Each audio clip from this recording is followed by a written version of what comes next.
chers camarades, chers invités, chers amis de la presse, je voudrais d'abord vous saluer.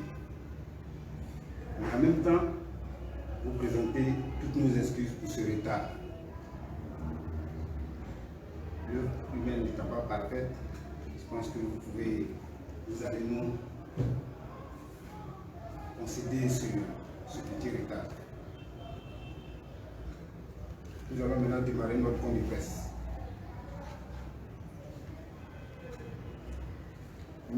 Mesdames et messieurs les journalistes, par ordonnance du 6 août 2018, nous avons bénéficié d'une grâce présidentielle qui nous a valu notre libération et notre liberté.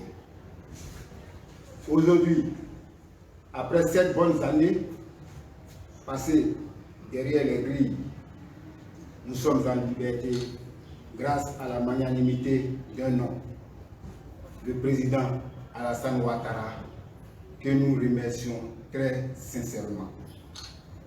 En vérité, nous avons été abandonnés par les nôtres. Aucun, et nous insistons pour le dire, aucun membre de l'opposition, à l'exception du président du FPI, Pascal Affi-N'Guessan, n'a daigné plaider notre cause. Ils étaient tous muets et souhaitaient, on peut le dire ainsi, que notre incarcération dure, comme si notre détention faisait avancer la lutte, sinon notre lutte. Jusqu'à ce jour, aucun de ces opposants ne s'est préoccupé de notre situation. Nous, collectif des ex-détenus de la crise post-électorale, lors d'une rencontre avec le ministre Touré Mamadou, avons pris l'engagement de ne point nous associer à des manifestations de rue, ni à des actes de vandalisme. Et nous croyons que cela a été suivi par l'ensemble des ex-détenus. Aujourd'hui encore, après cette élection du 31 octobre 2020, plusieurs autres jeunes Ivoiriens se retrouvent en prison avec des leaders politiques. Et ironie du sort, le président du FPI hier, avec lui le secrétaire exécutif du PDCI RDA et la militante des droits de l'homme, Pulséric Balé, ainsi que Anne-Marie Bonifon et ses camarades soloistes.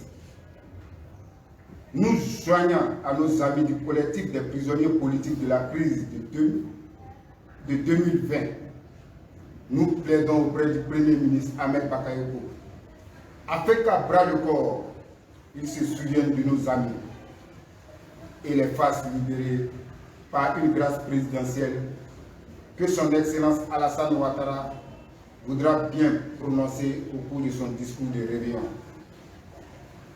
La grandeur du pardon se mesure par la gravité de la faute pardonnée. Le président Ouattara a pardonné à son frère, à son aîné, Henri Konan Bédié.